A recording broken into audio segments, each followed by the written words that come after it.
So this is the fourth session of our online course on Ambedkar economics, where we have been studying the various aspects of Babasaheb Ambedkar's thinking in the domain of economics. And so far, we have covered in the three sessions very important areas.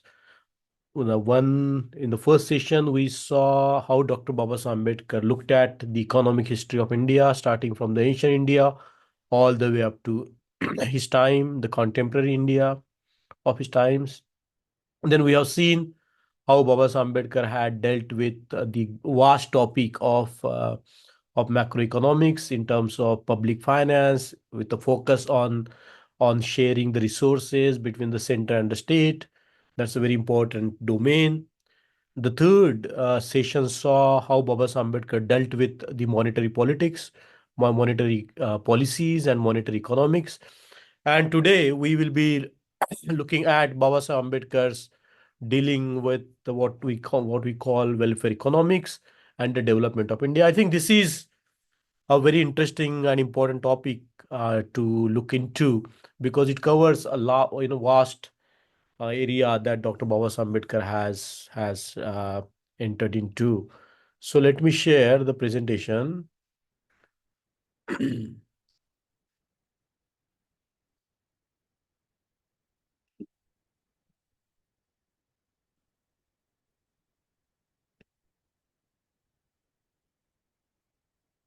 So today, what in this fourth session on Ambedkar economics, we are going to deal with Dr. Babasaheb Ambedkar, welfare economics and development economics. So basically two aspects, but they intertwine. So I thought that we should be looking at them together. These two areas are very vast, and Dr. Babasaheb Ambedkar had done so much in both the fields of welfare economics and development economics. And his aim was to build strong India with economic and social development. And as we have seen in the previous lecture or session, that Dr. Babasaheb Ambedkar has written his book to enlighten the masses of India, general public of India, to understand the problem of rupees. And in Baba Sahib's own words, his whole writing was devoted to awakening the masses of the people as to how the economic policies lead to poverty and suffering. So this is an actual developmental work that Baba Ambedkar has taken in his own hands, as we are going to see how he has done it. So basically, in this particular session, broadly, I am going to talk about Dr. Baba Ambedkar as a labor economist and labor leader. Then, we are going to look at how he helped India during the war and the post-war development of India, post-World War II, and towards welfare state, and how he was inspired by the Beveridge report, which we are going to look at it briefly, and then agriculture economics, development of infrastructure projects that Dr. Babasaheb Ambedkar initiated in this country, and then economic administration for efficient development. And I'm not going to talk a lot about it, reservation policy, but it's one of the ways to look at the reservation policy as a policy to bring in equity in all the fields. In other words, the inclusive development. So I'm not going to talk a lot about the reservation policy. I just put it up to show the extent of Babasaheb Ambedkar's contribution to the social and economic development of India. Dr. Babasaheb Ambedkar is, of course, known as the one of the strong leaders of the labor movements in India. Though he was writing on economics, he's declaring himself as a member of the labor classes in India. And as a labor economist, he did a lot. But if you look at the history of Babasaheb Ambedkar's intervention, he started this independent labor party. The name itself shows that he wanted to bring about the changes in the lives of the laborers in India, and he started this party in 1936. The program of the independent labor party was published in 1937 and described it as a labor organization in the sense that its program was mainly to advance the welfare of the laboring classes.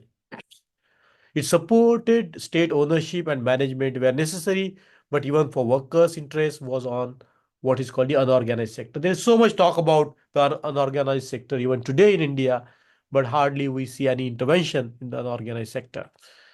As we have seen from the previous classes, sessions, Dr. Babasaheb Ambedkar has crystallized the sort of goals for the ILP, like offering land settlements and public works to aid the unemployed and landless. It promised the following: to legislate measures to save peasants from the clutches of money lenders, one of the very important programs of ILP, to put up a strong opposition to land revenue, because the land revenue, as we have seen in the previous sessions, was not justified.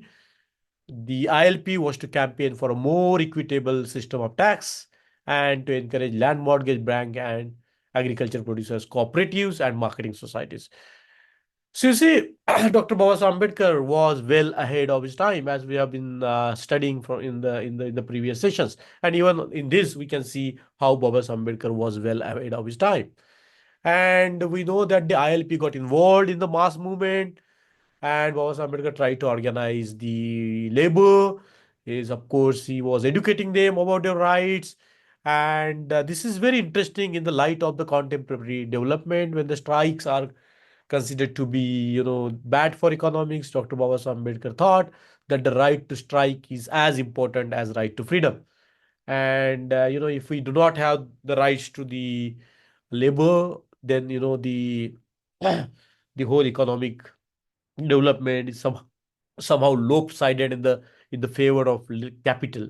So this is what Babasaheb Ambedkar was in favor of, and he was of course in favor of labor unions. He pressed for the presence of the labor unions in India, and he had done so much for the labor. As we can see, he brought together, tried to bring together the government, business, and labor on the same platform so that they can discuss the issues. And he addressed the labor conferences. And Babasaheb Ambedkar was, of course, the labor minister in the Viceroy Executive Council during 1940 to 1946, and he brought radical changes in the labor legislation.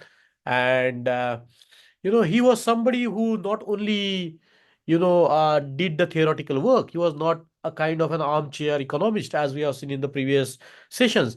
During his tenure as a labor minister, he traveled, toured India extensively to examine, to experience firsthand as to what is the status of the various laborers in the scattered in several industries. Like he went to Dhanbad in 1943. He went to the collieries himself. He even went down 400 feet deep mine to see the conditions of the coal cutter laborers. That was Dr. Babasaheb Ambedkar. He went to Koderma, he went to mica mines. And this is very interesting that Dr. Babasaheb Ambedkar says that all industries should establish equal payment for equal work irrespective of sex. That means he's advocating the same sort of the wages for the man and the women. This is very well ahead of time, very well ahead of his time. And he says that if sufficient wages will not be paid to the laborer, no reform will be possible. So you see, it's very important that Dr. Babasaheb Ambedkar is talking about the laboring classes in a sense of their social, their economic advancement. As no advancement, not that he's only talking, but he's bringing in a lot of laws, lot of bills in the legislative assembly. And if anybody would like to look into these issues topic very deeply, the volume number 10 of the Babasaheb Ambedkar's writing and speeches is a voluminous volume which gets into how Dr. Babasaheb Ambedkar answered the question in the Legislative Assembly, the sort of bills that he tabled right from the uh, uh, the employment exchange all the way up to the labor policies in tune with the ILO, and his intervention in the labor policies is tremendous. And in that volume, you can really look into Dr. Babasaheb Ambedkar's contribution in this field of labor economics. In 1942, he met during the war and he discussed like hours of work, earning of labor, dearness allowance, supply of essential food articles to labor, so many things that we see today as a progressive things that Dr. Babasaheb Ambedkar had already had put in place during 1946 to 1942 to 1946. His economics was, of course, directed at the economics for common man, and he set in motion the labor policies in India. So, for example, Babasaheb Ambedkar started amendment of the Factory Act of 1943 for 34. Then, the most interesting thing is that one of the most interesting things that he did for the welfare of the labor and for the unemployed people is to have the employment exchange for the skilled and semi-skilled personnel. That's one of the initiatives of Babasaheb Ambedkar. So this is a vast area. Babasaheb Ambedkar for 4 years worked as a labor minister. He not only did the labor reforms or brought the labor legislation, as we are going to see further, how his tenure contributed to the economic development of India. And so before we go into that, I just wanted to put a few things in perspective. These are the key concepts in the modern economics, where it is said that there are certain areas where the market fails, and therefore the state has to intervene there. So where is the market failure? So market failure occurs when the allocation of goods and service by free market is not efficient. So it has been proved that the free market is not sufficient. There has to be state intervention, the regulation of the state. We cannot completely do away with the state. There cannot be free market as such, because there are certain domains where the market fails. For example, externalities.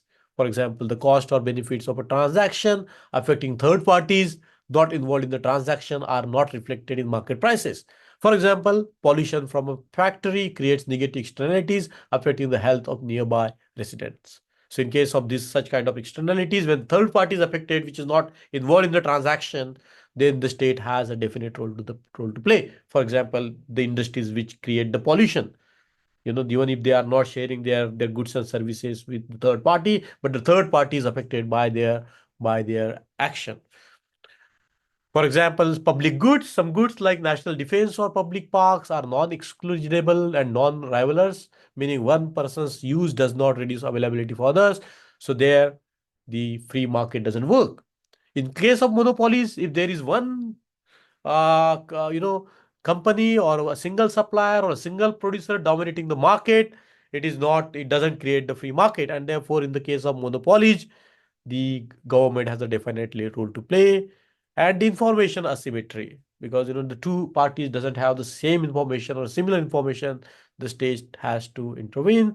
And inequality, if there is a glaring inequality in the society, like countries like India, the market do not inherently ensure equitable distribution of wealth and resources, which can lead to social and economic disparities, and therefore the government has to intervene in there, because the free market doesn't affect the inequalities. So of course there is a wider role for the private industries, and where the government fails, because the government cannot work in that area, and therefore we need the private presence in that area. So this is some of the things that I wanted, two key ideas I wanted to bring to you in terms of the modern economics, that there are certain areas, certain criteria or situations where the government fails, where there are certain areas and domains where the market fails. And that's why we cannot do away with the state. The state has to be there. So I just wanted to bring these key concepts to you so that we can build on it as to how Babasaheb Ambedkar has looked into or helped India to develop. So when Babasaheb Ambedkar was the member of Viceroy Council and Law Minister, he did a lot. So we can put it as Ambedkarite quest towards development in developed India. It's before the transfer of power to the Indians. And Babasaheb Ambedkar played a tremendous role. Particularly, he was responsible for policy reforms. The kind of policy suggestions that Babasaheb Ambedkar has given and put into practice in the area of power sector, in the area of water resource management, in the area of planning the development of the country. It contributed a lot to setting up the infrastructure for this country. For example, as I mentioned here, Central Waterways, Irrigation and Navigation Commission, Central Electricity Authority. This is all contribution of Babasaheb Ambedkar. Then he conceptualized the River Valley Authority for integrated development. It was not just for stopping the floods, but it's also for how to generate the power, how to contribute to the agriculture development of India. And he developed what is called the multi-purpose development of River Valley Basin. For example, Damodar, Sot, and Mahanandi Valley projects were all initiated, during the tenure of Babasaheb Ambedkar, though they never finished, but they were initiated on the behalf of Babasaheb Ambedkar's, you know, leadership and guidance. And very interestingly, in a country like India, where the rivers crisscross across the different states, it's very important to have some dispute settlement mechanism. And Dr. Babasaheb Ambedkar has put this mechanism into place as to how the disputes can be resolved over the river water. And we find that in the Constitution of India itself. The post World War II reconstruction was very important, and that is a period of reconstruction of Indian economy, because the Indian economy, like other economies, were battered and bruised because of the World War II, and it needed reconstruction. And therefore, the plan of reconstruction economic development of India was conceived. Babasaheb Ambedkar was a leading player in that. And the aims of the plan was this: to raise people's standard of living as a whole and ensure jobs for all. See, these are very important pointers to show what Babasaheb Ambedkar has did for this country to ensure that the produced wealth was distributed more equitably. So it was not enough to raise the standard of living and ensure jobs for all, but the aim of the reconstruction and economic development plan was also to produce wealth was distributed more equitably, to increase the purchasing power of India. Boss Ambedkar always stressed on developing the domestic industries so that the purchasing power of the Indians will be raised. And of course, to improve efficiency and productivity. And then there were two ways by which the planning was conceived: short term and long term. So this was the need of India at that time. There was, the power sector was not developed; it was underdeveloped, and Dr. Babasaheb Ambedkar saw the need of cheap and abundant power. That's what he stressed. Indians need cheap and abundant power so that the reconstruction development of the Indian economy can be taken to a different level. Then, he was focusing on creating an all India policy for electric power. It is not easy, though it seems very easy to think about the national grid and the transmission of power. But at the time of Baba Ambedkar, it was not such a case. He was the man behind the smooth sort of the production of the power and distribution of the power and the transmission of power. And he drafted the policies for electric power and economic planning. He called the power sector as the strategic railways, because the railways had changed the game for the British. And Dr. Babasaheb Ambedkar saw that the power or the electrification of India is going to be the game changer for the new India. And he advocated for sustainable management of water resources, and importance of irrigation and power for agricultural development. As we have seen, multi-purpose projects for managing resources effectively. The resources can be managed only when they are deployed in a way that they contribute to several domains at once. He of course advocated for the state intervention in the economy. He advocated for capital investment in agriculture and industries, and of course the equitable distribution of resources for the marginalized communities. This is to just put the issues in perspective, like state ownership in agriculture. That's what Dr. Babasaheb Ambedkar wanted to do, but it didn't happen. The land distribution didn't take place, though he was very much advocating for the land distribution. The land distribution, in a way, is a key for the economic development of any country. Without land development, the country cannot progress and cannot have the equitable distribution of the wealth. And if you pick up any country, even developed countries like Japan and America, they saw the land distribution of land. And that is the base on which the economy develops. This is not happening in India. There was land distribution in India in the 60s, but it didn't actually, have was fraught with a lot of problems and feudalism and casteism. So Dr. Babasaheb Ambedkar wanted to have a modified form of state socialism in industries and insurance, stressing that the government should supply necessary capital for development. I think these are all very important points, even they are useful today. And they in a way contribute to developing the economic theory of Babasaheb Ambedkar as to how the country can develop in a right direction. And of course, capital investment agriculture. Now, what I thought, to compare Baba Sahib's economic thinking with some of the leading thinkers in several domains. And I'm going to talk about what is called the Beveridge report and Dr. Babasaheb Ambedkar.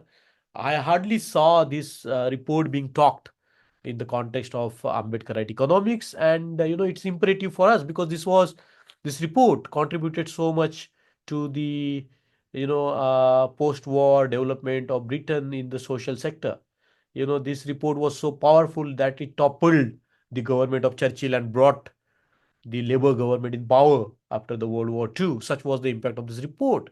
And Dr. Babasaheb Ambedkar, of course, was in favor of this report because this report, we some of you might be knowing the National Health Scheme of UK.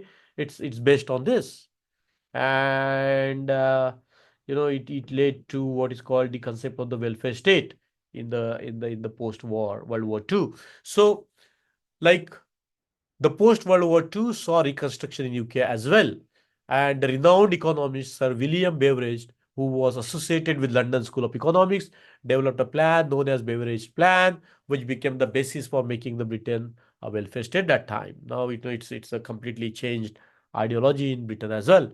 But then Sir William Beveridge named his plan as Social Insurance and Allied Services. Very effective. It is said that this Beveridge report was read all over England, and it contributed to creating the public opinion in favor of the Labour Party, which came into power, defeating Churchill. The man who won the World War II for the British. He was defeated in the election. Such was the impact of this war on poverty. And this report was released in 1942. The same year, Dr. Babasaheb Ambedkar entered in the Executive Council. This report captured the minds of British people so much so that the Labour government came to power. And Beveridge report, published in 1942 in the UK, laid the foundation for welfare state by advocating measures to combat poverty and provide social security.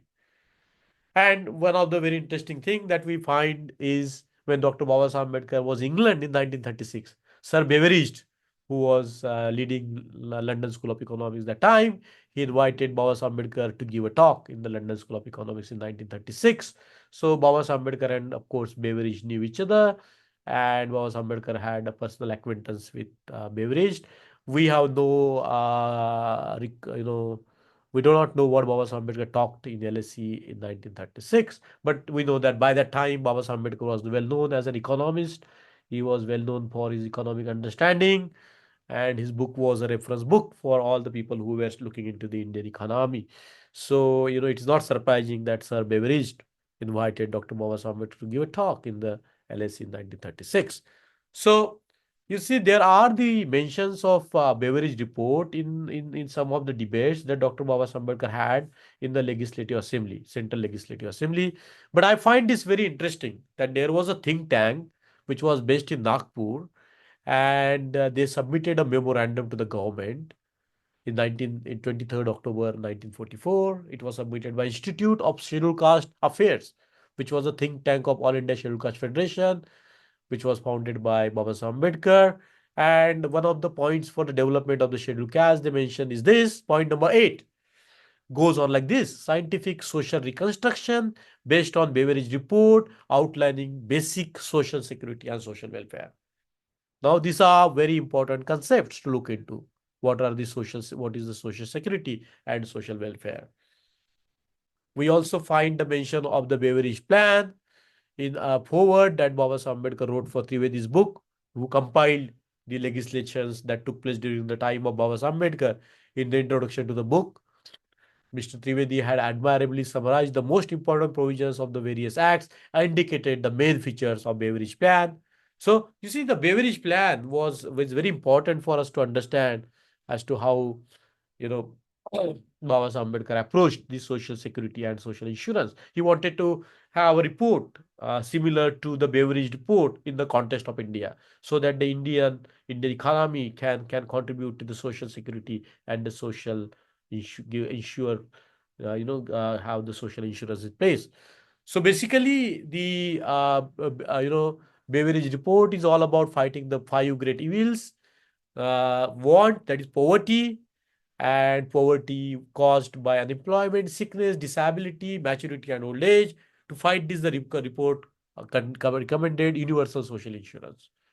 So if the poverty is caused by unemployment, sickness, disability, and maturity and old age, the state has a responsibility to have the social insurance in place. The second evil, that this Beveridge identified his disease, and for this, the report recommended National Health Service, his health scheme, which is still in place in UK, which was highly successful to ensure universal health care. To fight the illiteracy, the report recommended the access to education to all, and of course, squalor, the housing and sanitation, and of course, the job for the jobless, like unemployment through public work and employment exchange. So these are the great evils that one needs to fight in order to have the social and economic development of one's country. I just wanted to summarize some of the interesting things that Dr. Babasaheb Ambedkar and Beveridge had in common. Social security, if you look at Babasaheb Ambedkar, pitched for educational facilities, improved water supply and employment opportunities, economic planning. Of course, Dr. Babasaheb Ambedkar has this social democratic approach to planning, equitable distribution of wealth, and the state ownership of agriculture.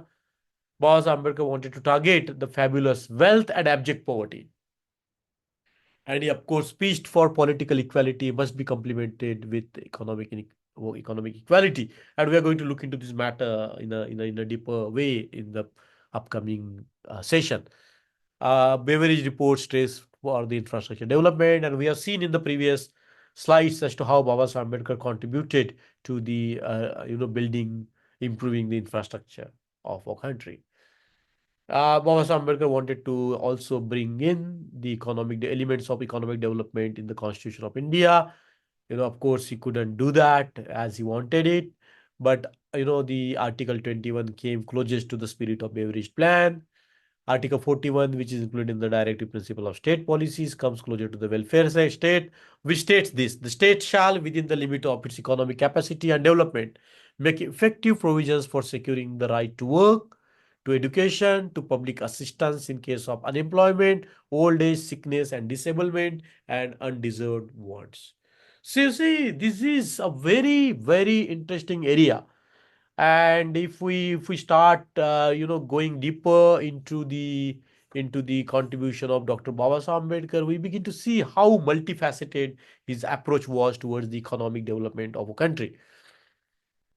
uh, as I said, that I'm going to compare some of the thoughts of Babasaheb Ambedkar with the contemporary economic thinker, and in the domain of social welfare or welfare economics. Kenneth Arrow contributed a lot. He won the Nobel Prize in 1972, and his thinking is, very much close to what Babasaheb Ambedkar used to think many decades before him. So I'm just going to bring in some of the elements of Arrow's, and show how Babasaheb Ambedkar's economics had, the how it was succeeded by the latter economic thinkers. Like, Arrow came up with what is called the impossibility theorem, and according to the Arrow's impossibility theorem, as it is considered to be the foundation of welfare economics. You know, it was Kenneth Arrow's insight that the public perception of a group, blacks, Muslims, and or Dalits, say, would be formed on how statistical aggregates of each group was supposed to behave, rather than on test of individual talent or ability. He was precise. The toxicity of discrimination will continue without affirmative action. So you see, his economic theories, like Arrow's impossibility theorem, created a base for what is known as the affirmative action theory, and it's very much needed, because, as we will see, this is what Arrow's impossibility theorem asserts, that it is impossible to create a social welfare function.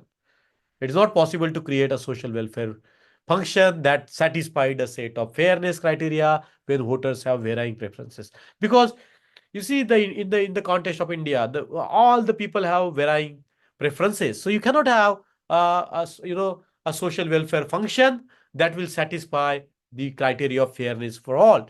And this theorem raises fundamental question in collective decision making and represents the complication tied to voting and preference aggregation within democracy.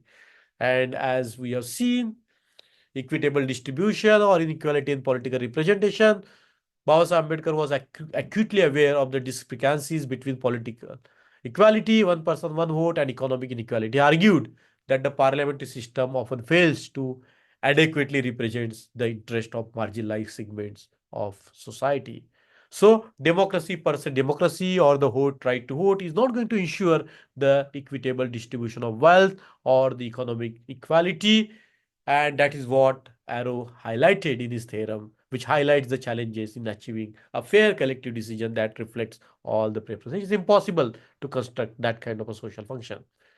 And therefore, in Babasaheb's scheme, there is a active need of active state intervention in the domains, in the various domains. And Ambedkar suggested that the state should actively intervene to ensure the equitable distribution of resources and opportunities. So the demand for the reservation in the private sector is justified because the equitable distribution of wealth will not happen if we just leave it to the market functions. The market fails in that area. And he recognized that without such intervention, the political process could be dominated by more powerful groups, underlining the very essence of democratic ideals. That's what is happening in India today. And Arrow's theorem suggests that without mechanism to balance preferences, minority interest could easily be overlooked. That's the Nobel Prize winner, Kenneth Arrow. So there are the challenges of collective decision making. Both Arrow's theorem and Babasaheb Ambedkar's critique emphasize the difficulty in forming a consensus that represents all societal interest. Babasaheb Ambedkar's insistence on recognizing the rights of oppressed classes can be seen as a way to mitigate the problems highlighted by Arrow. He sought a more inclusive approach to governance and in all the domains of life. And that's how Dr. Babasaheb Ambedkar wanted to create the framework for social welfare. While Arrow posits that no perfect social choice function exists, Babasaheb Ambedkar's advocacy for the policies that prioritize social welfare metrics points to his understanding of the necessity of building frameworks that strive for fairness and equity, even if they cannot achieve perfection. So I thought, these are some of the very, very interesting ideas that we see in the economics, which we can see in the thoughts of Babasaheb Ambedkar when he was talking about the you know how to bring economic equality in a democracy. And I think these thoughts are very important even today in the contemporary context. So that was about comparing thoughts of Kenneth Arrow, the Nobel Prize winner in 1972, and Dr. Babasaheb Ambedkar. Of course, there is a great economist who wrote two books, the Asian Drama and American Drama, Gunnar Myrdal. He talks highly about Babasaheb Ambedkar. He was the Nobel Prize winner in economics as well. And he talks about the ideas of Babasaheb Ambedkar, and he says that India cannot forget the contribution that Babasaheb Ambedkar made towards the development of India. So that's Gunnar Myrdal. I'm going to talk about a little bit about capital and labor. Sorry for the spelling here. And there was this great African American economist, the first African American economist who won the Nobel Prize. He has developed a model for the developing countries, showing the relationship between capital and labor. And we find some of these ideas recurring in Babasaheb Ambedkar's work. And what I found interesting here is to, how, different models can be conceived in the economic philosophy, writings, and theories of Babasaheb Ambedkar. I think the young economist needs to go back to the Ambedkar economics because, there is so much on offer when one engages with the economic thoughts, the thoughts of Babasaheb Ambedkar on economics. We always trace on the other domains where Babasaheb Ambedkar contributed so much. That's important, but at the same time, we need to look into this domain because as I'm showing you, the how the ideas of Babasaheb Ambedkar were revolutionary in a sense. And if we search in the writings of Babasaheb Ambedkar, there is this model available in his economic theory. He has dealt clearly with the agrarian nature of Indian economy and the idle workforce in the Indian economy he termed as disguised employment. People think that people are employed in the agriculture, but they are not. It's a disguised employment. And, you know, there are many unskilled and idle labor camouflaged as farmers in India. And you see, thoughts of Babasaheb Ambedkar are very important in this area. So I'm just going to show you that both uh, Arthur Lewis and Babasaheb Ambedkar, both prominent figures in economic thought, offered insight into intricate dynamics between capital and labor, particularly in the context of developing economies like India. And Sir, W. Arthur Lewis won the Nobel Prize in 1979, and he talks about the dual sector model, like traditional agriculture and modern industrial sector. And we can see in Babasaheb's scheme of things, the agriculture and modern, he wanted to take off the load from the agriculture, where there is disguised employment, and transfer that to the industrial sector. And these are some of the points of or Dr. W. Arthur Lewis. I'm just going to concentrate on Baba Saheb's points, where Baba Saheb Ambedkar brought in the interlinkages between capital and labor. Baba Saheb Ambedkar acknowledged that productive employment of labor in agriculture and industries was essential for economic growth. He believed that labor efficiently engaged in productive activities would not only earn its keep, but would also contribute to capital accumulation. Very interesting. Then Baba Ambedkar saw industrialization as a solution, that industrializing India was crucial for overcoming agriculture challenges. Very deep insights.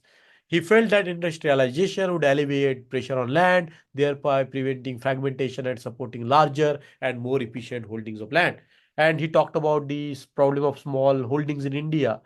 I'm going to just briefly touch upon the agriculture economics that Dr. Baba Ambedkar talked about in the small holdings. As we know that there is a limitation of time, I just wanted to open up a lot of these areas as to see how Baba Ambedkar has contributed to different domains, not only in the practices but also in the theoretical development or understanding of that. And of course, the productivity improvement. Dr. Baba Ambedkar always talked about how to enhance the productivity or efficiency. And transfer of labor. This is what is there in the model of Lewis.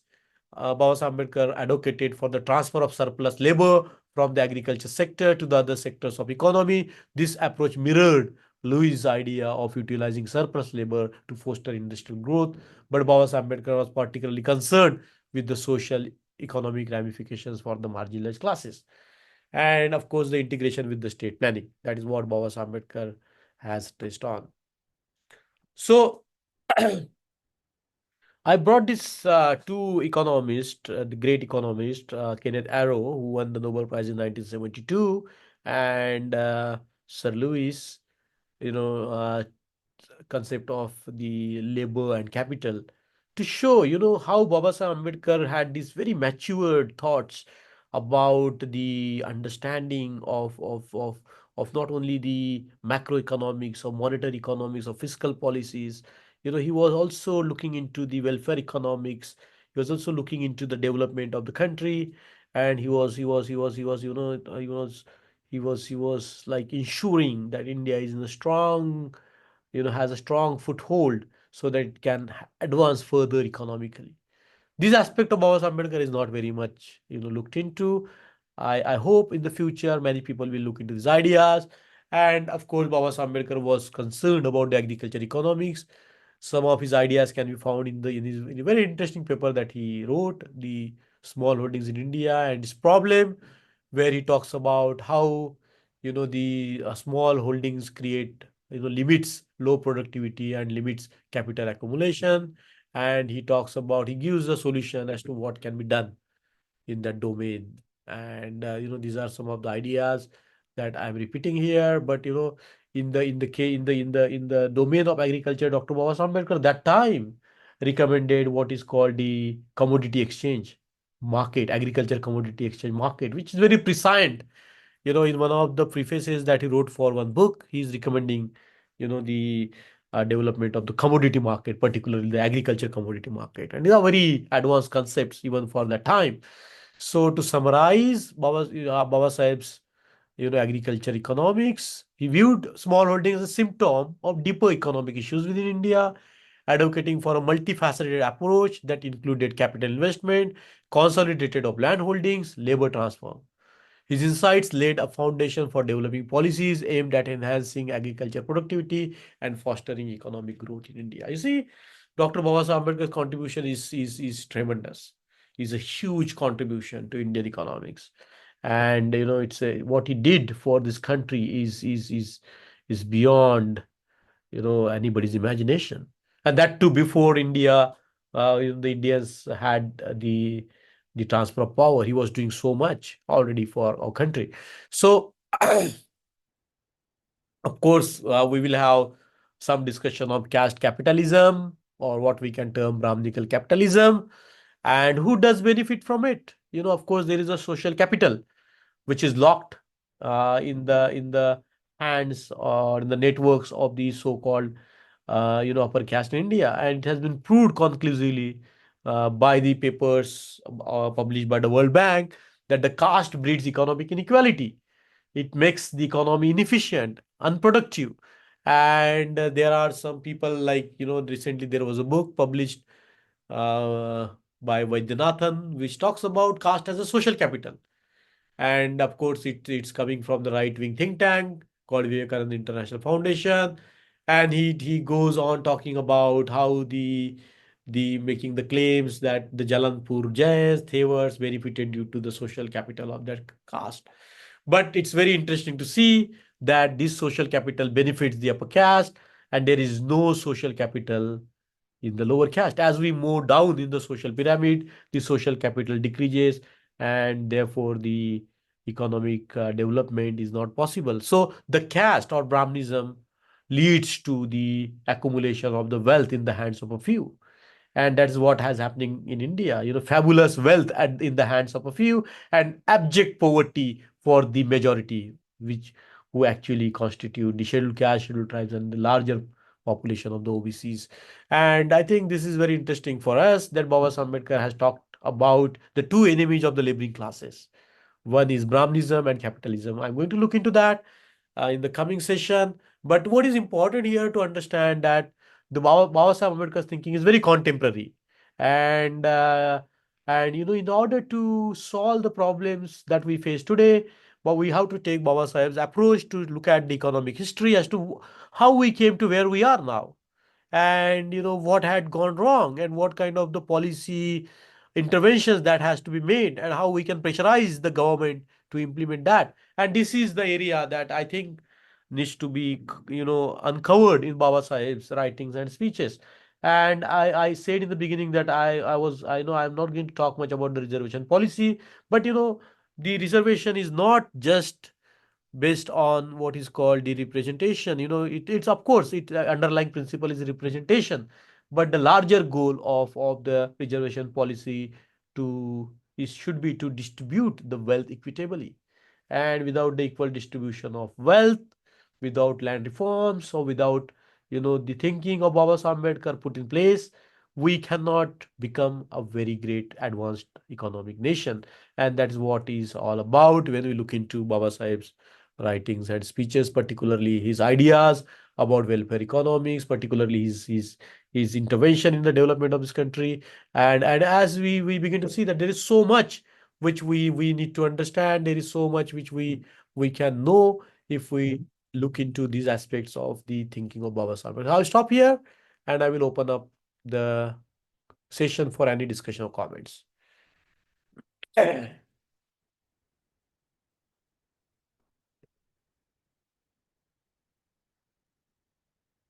So anyone has anything to comment or share? Sir, I have one question. Yes, So in one of the slide, you mentioned the infrastructure projects and contribution by Dr. Ambedkar. yes. So were they during his tenure as labor minister or law minister as well? Like, It was during his tenure as a labor minister, that is during the 1942 to 1946. And Dr. Baba Ambedkar expected that the Nehru cabinet will include him as a finance minister of the country, or at least he will give him a planning portfolio. But that didn't happen, and that is one of the reasons Baba Ambedkar has resigned in 1952, because he had so much to contribute to India. He has already had a lot of experience in developing various projects, these big river valley projects, electrification of India, water resource policies, even the airports. And of course, Baba Ambedkar had a depth of understanding in the economic administration. So, his contribution would have been valuable, and that's what he wanted to do for his country. But unfortunately, the Nehru government didn't offer him the post that he thought will come to him. Thank you, sir. Yes, Vidyanand. Mm, in the time when Babasaheb deployed his idea, Yeah, there was a very strong stand for socialism. And even post-independence, Nehru also was pro-socialist. yeah. So how do you see Babasaheb differ from socialist point of view when it comes to development and welfare of India? Uh, his ideas about development of See, Babasaheb welfare. Ambedkar was a very practical, pragmatic thinker. So he didn't subscribe to the entire ideology of capitalism, and he didn't subscribe to the entire ideology of communism. So for him, the economic policies or intervention depends on the time, context, and the place. And as we have seen that he has taken from he of course refers to Adam Smith in the father of laissez-faire and capitalism, and he theorized what is capitalism, and of course we see a lot of references of Karl Marx. So Baba Ambedkar was like deriving tools from all the ideologies possible, and creating his own economics, which we can call Ambedkar economics, which is very pragmatic way of solving the problems. And the state socialism, even in some form or other, exist in the countries like America. What is this New Deal all about? Roosevelt's New Deal or Fair Deal or whatever you call. And Beveridge plan, of course, we have seen. It evolved, and the state socialism was so anchored in the German politics. The German economy was called the state socialist economics. And I think there is a lot of unpublished material as to how Baba Ambedkar looked into this aspect of state socialism. And so state socialism is now state as a regulator is an accepted fact. One of the persons, I don't remember his name, an economist who won the Nobel Prize, showing how states has to regulate the economy, and the role of a state as a regulator, as something we have seen in the Kenneth Arrow's impossibility theorem, that there is an impossibility of constructing a social welfare function that will be fair to every party, because the people have different rank preferences. So the state has a duty to come up with the intervening policies in the area of in several areas depending on the state of economy. So I think these ideas needs to be thought carefully, and there is always a case for state socialism, state regulation. Now interestingly, there is a talk in America about reducing the bureaucracy or state. I don't know what is that means, but you see, these are all interesting ideas, and Ambedkar economics is like having so many tools in one's bag. It doesn't subscribe to one ideology or another. It tries to bring in a lot of tools from different ideologies and employ them for the Bahujan Hitai, Bahujan Sukhai, for the welfare of common man, isn't it? I think this is very fascinating that Dr. Babasaheb Ambedkar talks about the common man. Even he's a monetary economist. He's declaring himself as a member of a laboring class. I find this very interesting. And I think economic ideas, if we divide the welfare of the larger population, if you do not look into the welfare of the common man, then why do we need economics? So of course we have to think carefully about all these ideas, and whether we call them sociology, state socialism or state intervention, or government as a regulator. I think there is the validity in these ideas. Yeah, he was. I have a subsidiary question to it. Like in those time, it's a post Second World War era. And world was fragmented into two warring camps, and no doubt those who are party to it, automatically their state policy will also be influenced uh, uh, by their respective party group. Yeah. When it comes to Nehru's stand on non-alignment, Babasaheb Ambedkar has strongly criticized it. He was against non-alignment. He was for getting aligned with the certain groups and then creating a development. So in that sense, it's very challenging for a state to accept a stance which is either a post-totalist or whether state has its own limitations to be a pragmatic and create a welfare for its own people. So these were the challenges of those times. So I am just curious to know how Baba Sahib has thought about these challenges, and is there any solution which we can find Yeah, there is, of throughout course, his a reading? solution. There is, it Uh-huh. lies in the very definition of a state that Dr. Babasaheb Ambedkar has given. The state is a mechanism to ensure that the citizens are free from the want and free from hunger. And it's a mechanism to build liberty, equality, and fraternity. If the state is striving for profit, then it's a private company. The private companies have a different goal. The goal of the state is the welfare of the citizens, isn't it? It is the welfare of the larger body of the citizens. That's what the state is conceived for, and that's how the majority of the people pay the taxes, isn't it? Everybody is taxed. There is no citizen in this country who is not taxed. We pay tax every time we buy something, right? So the people who talks about the minimum government, how do they carry on the minimum government?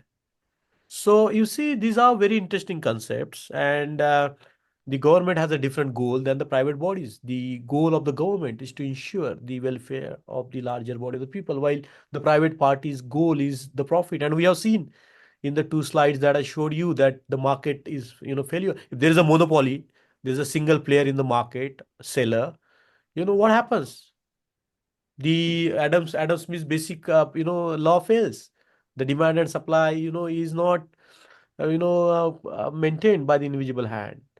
And externalities, for example, the industries which pollute, or in a lot of exchanges, how affect the third party. How do you regulate that, isn't it? So it's not one way or another. Dr. Babasaheb Ambedkar's economics is the economics of middle way, which I'm going to talk in the last session, the Buddhist economics, as to how Babasaheb Ambedkar conceived his economic theories based on the philosophy of Buddhism, right? So any other questions or any other comments thereof?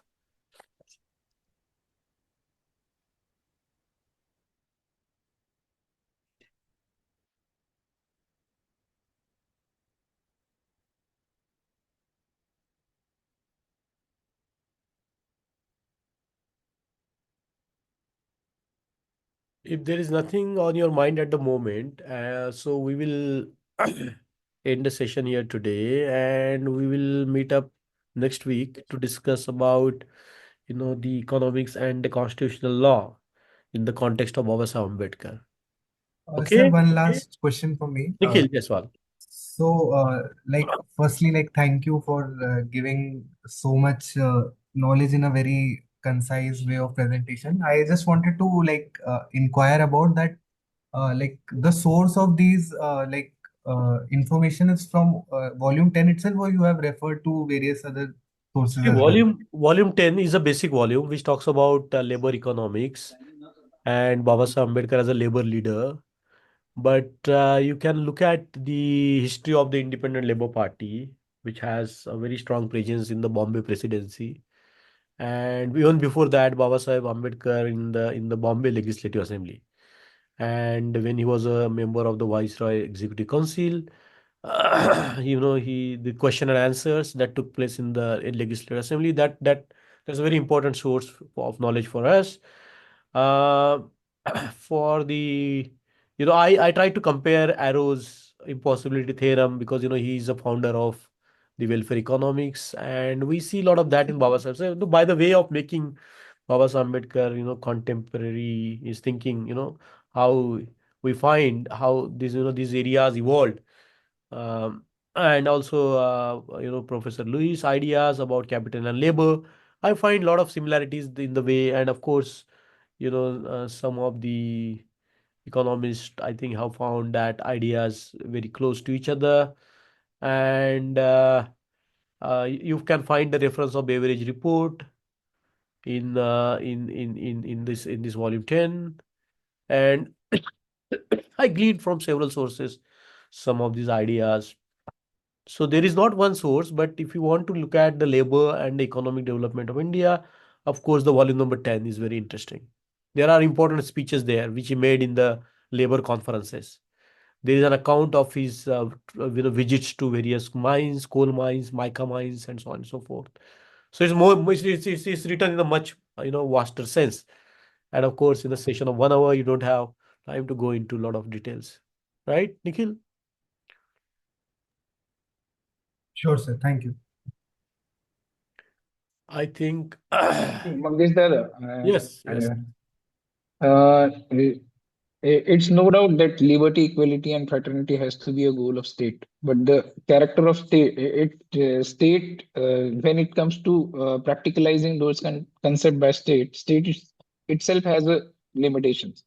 And partly the reason state is also embedded by the social grouping or political economy of that state or that country, and it is also influenced by various factors, and that's why a state cannot function with its idols.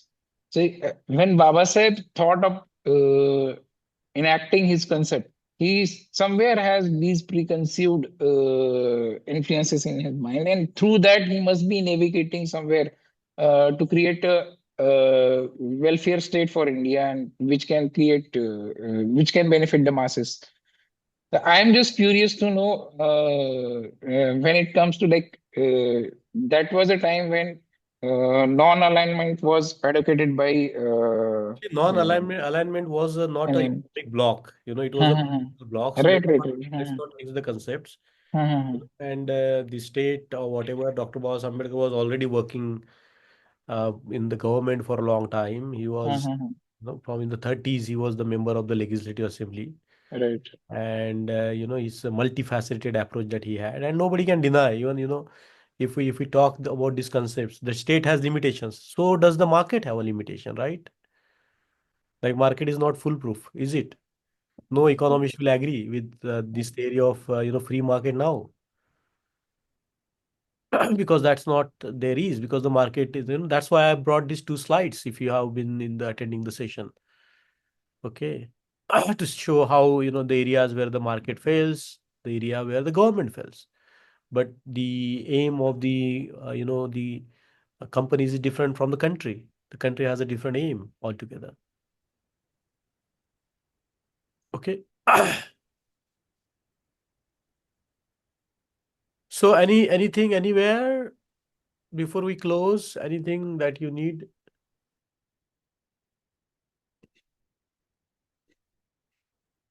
If not, then we will end our session here and meet up for the next session next week. Is that okay, Nikhil? Yes, sir. Thank you so much, Dr. Sir. Okay, Homeji, thank Thank you, you. sir. Jai Bhim. Thank you all. Thank you all.